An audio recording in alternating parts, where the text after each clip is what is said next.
So guys, তোমরা সবাই কেমন আছো এই গরমে? আর এই গরমে কিন্তু সবার প্রয়োজন শরবতের, কারণ এত গরম পড়েছে বলার কথা না। তাই আজকের আমি বানিয়ে ফেললাম তরমুজের শরবত।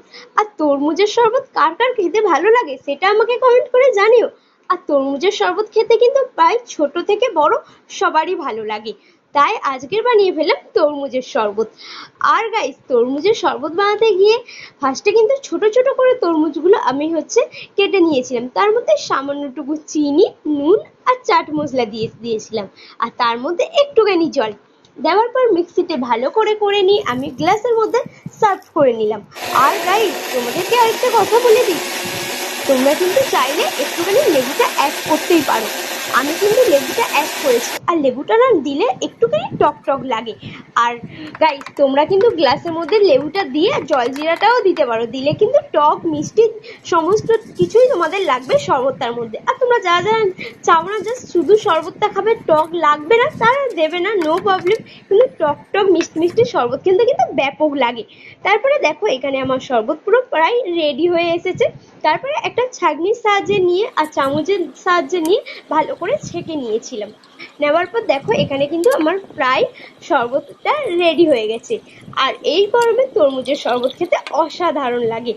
আর তরমুজের শরবত কেন, তরমুজের শরবত, বেলের শরবত খেতে কিন্তু দারুণ লাগে। আর তার মধ্যে একটুখানি আমি লেবু দিয়ে সাজিয়ে নিয়েছিলাম। আর তোমাদের বললাম না, তোমরা চাইলে একটু লেবুও দিয়ে দিতে পারো, লেবু দিলে কিন্তু খুব ভালো লাগে।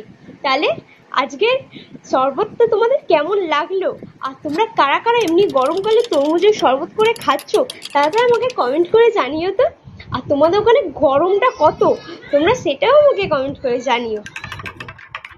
আর এখানে তো আমার শরবতটা রেডি হয়ে গেছে, আর ভাই তো পাগল হয়ে গেছে, একা একা কি করছে কি জানি শরবতের ঠেলায়।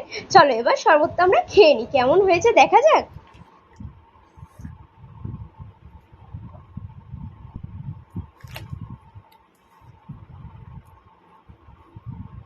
অসাধারণ, কেমন হয়েছে? অসাধারণ। অসাধারণ হয়েছে। সো বন্ধুরা, তাহলে আজকের ব্লগটা এখানেই শেষ করছি। তোমাদের কেমন লাগলো তোমরা প্লিজ কমেন্ট করে জানিও। আর ভালো লাগলে অবশ্যই চ্যানেলটাকে সাবস্ক্রাইব করে দিও, আর পেজটাকে ফলো করতে ভুলো না। আর সঙ্গে সঙ্গে লাইক কমেন্টটা করে দিও। ততক্ষণ জন্য ভালো থেকো, তোমরা তো সুস্থ থেকো। দেখা হচ্ছে নেক্সট ব্লগে। টাটা।